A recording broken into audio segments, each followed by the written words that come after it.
Hi everyone, it's Lisa Finkel coming to you from Finkel Pottery on the east coast of Canada in Prince Edward Island on a very cold day today. It's only like -1 or -2, but the wind is gusting over 90 kilometers an hour. So the wind chill is like -12. Brr. It's very cold.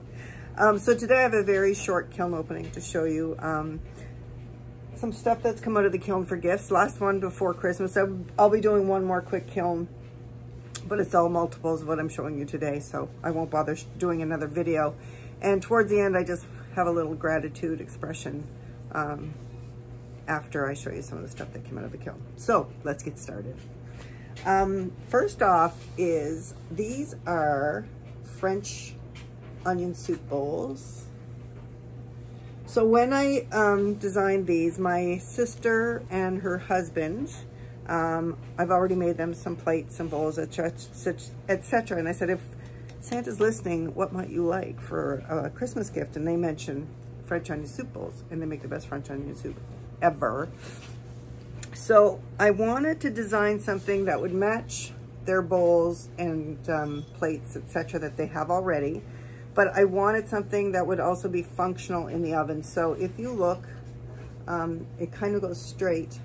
And then there's an indent down here. And I left this part unglazed because I wanted, you know, when things are really hot, the more space and things you can grab onto, the better.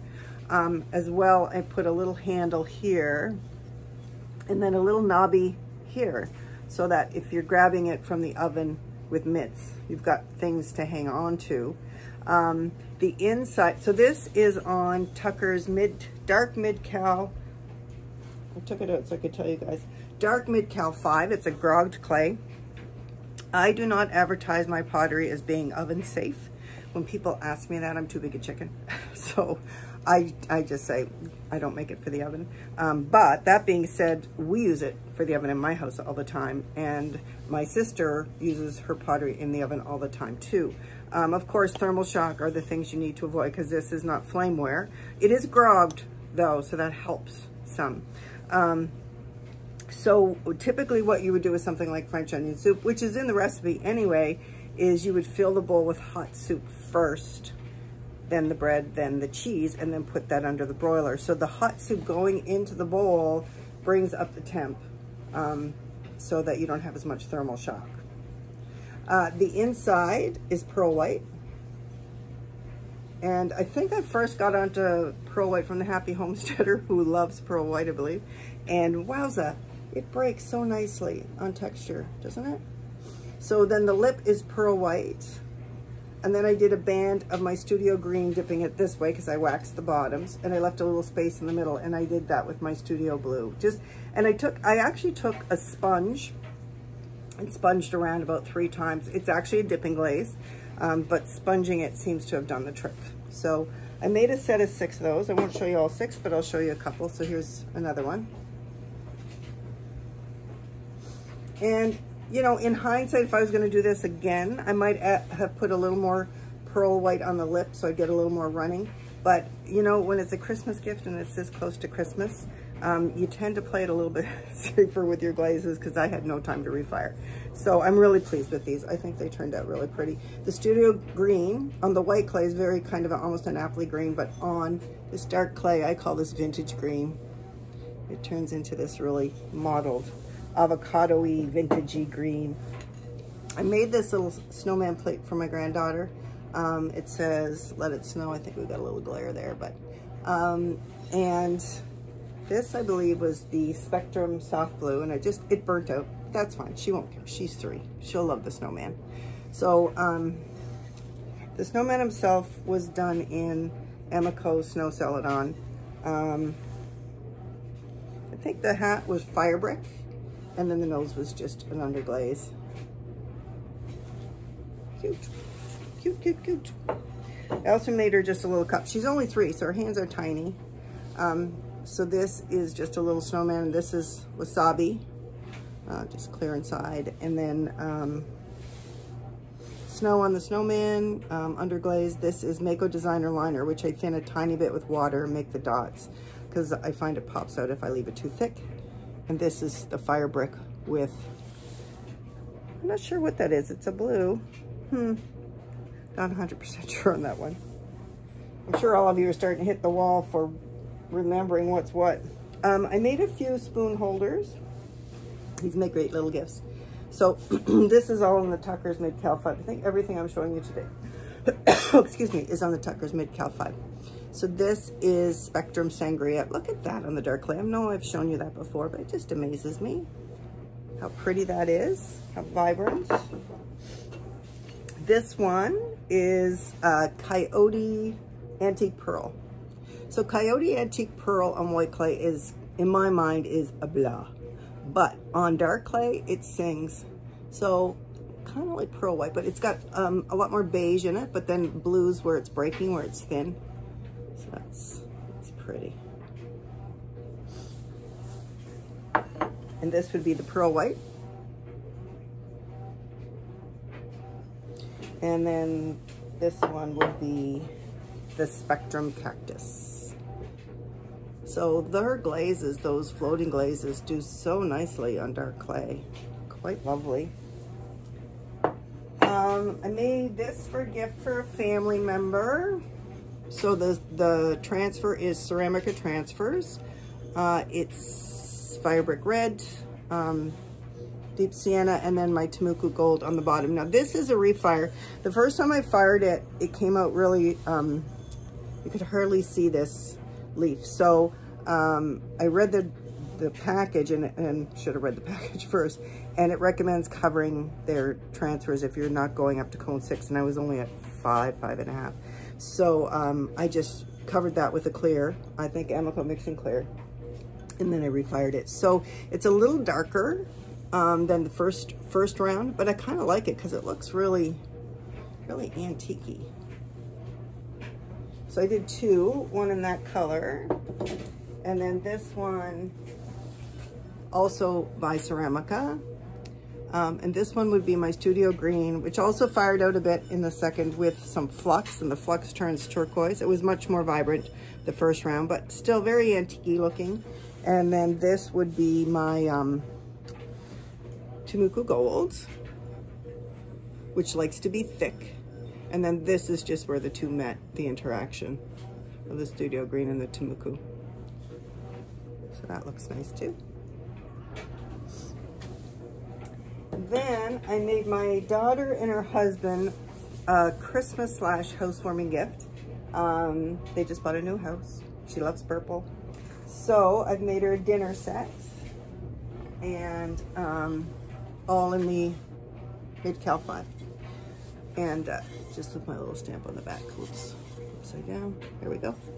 So all the dishes are done in the same glaze. So this is Autumn Purple, Spectrum Autumn Purple, 2 really thick coats. It's nice when you're doing a flat surface, you can be a lot more generous with your coats than when you're trying to do a mug where things drip off on you and stuff, because I'm a messy glazer. Then the rim is Alabaster, Mako Alabaster, because she also loves matte glazes. So I did 6 of those plates. 3 have come through the kiln.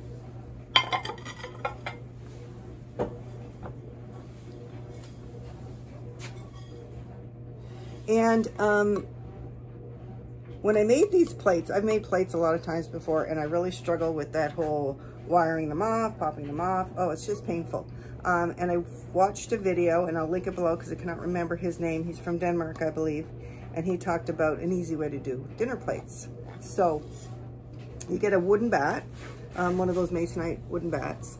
And in my case, I marked on the bat with a marker how wide I wanted it. And then I rolled a slab and put the bat on the slab and flipped it so I didn't get any warpage. Put it on the wheel and then just used a needle tool to trim it to where I wanted, then lifted the rim with the, maybe I'll have to do, I'm gonna link his video because it's really good. Because what happens is, and then he says, they'll just pop off. You don't have to do anything. And I thought, yeah, right, because it's not a plaster bat, it's a wooden bat. The next day, all of them were popped off. Now I leave them in my basement studio, which is cool and damp. So it's not super quick drying. And then once they popped off and I could trim them, and I just put some sponge under to trim them, then I did put a few weights on them just to be on the safe side and finish drying them. So that worked so slick. So thank you to the person I am going to credit. These were just 2 little tester plates. I have the other plates ready to go in the kiln, so I did a set of 6 of those. One of them split. They were a little bit wet because it's Christmas and you're trying to get stuff done, going into the bisque, and I knew it. I did put them on a low candle for, I don't know, 8 hours or something, but still, I know why it cracked, so that's fine. I've got the 2 testers, and so she'll have over 6 and I can just make another one. So this one is more like a pasta salad bowl. So kind of low and wide. So nice for big salads or pasta or soup or whatever. And once again, it's the autumn purple with alabaster on the side. And then the autumn purple is slightly overlapping it. Look at that. Look where those are meeting. That's pretty cool. I'm really pleased with those. This was the first one I threw, so it's smaller, of course, because nothing is ever uniform, that first piece. And I was measuring, but just using a ruler, nothing too major. I'm not great at being super consistent. Trying to work on it more sometimes. But anyway, they turned out fine, and the plates stacked beautifully. They're very consistent. Then I'm doing her 6 of, I guess Simon Leach would probably call these GP bowls, general purpose bowls.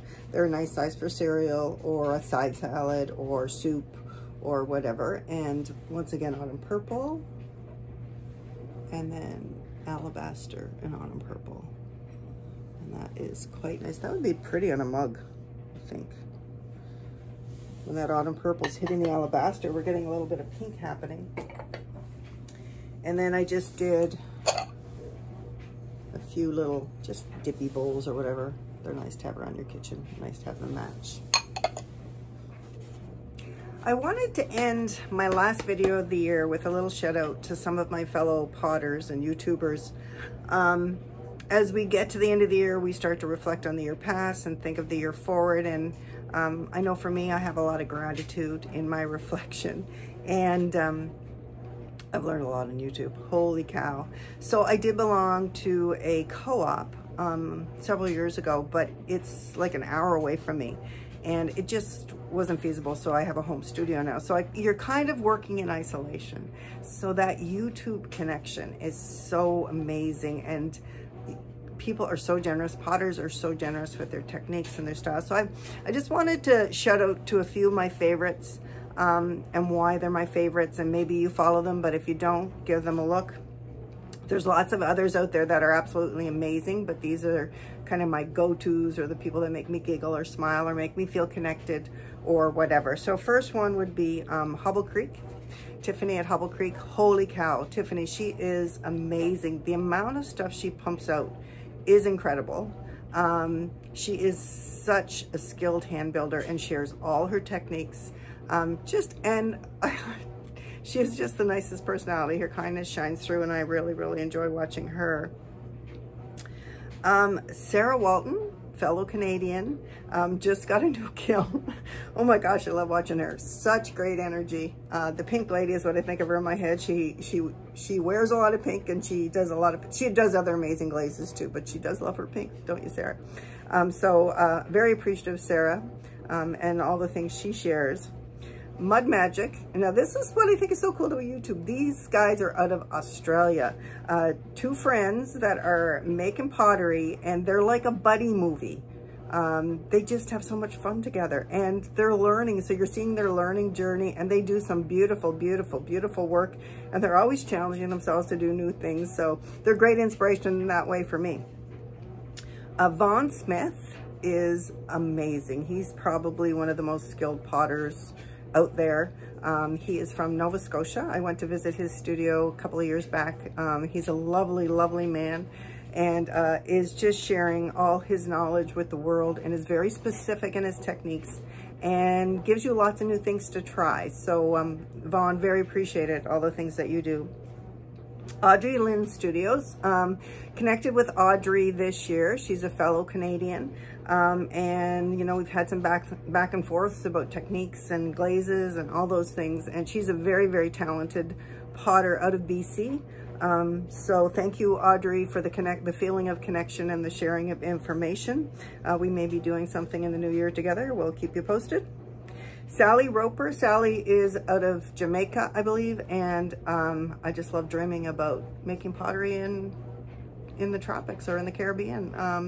I did visit. I was in Barbados a few years ago and visited a potter there who had like an open air studio. He had like a roof, but the walls were open. Oh my God, I thought this would be, and the breezes were coming through, and I thought, wow, what a beautiful way to work on pottery. So thank you, Sally. Morel Designs. So Morel Designs, she is a really talented potter, and what I really love to see coming in this year that I've been watching her is this progression. She's obviously a very talented artist, regardless of pottery, and her sgraffito designs are amazing. So check her out if you haven't. Wild Acorns Art, another amazing artist who then applies those skills to pottery.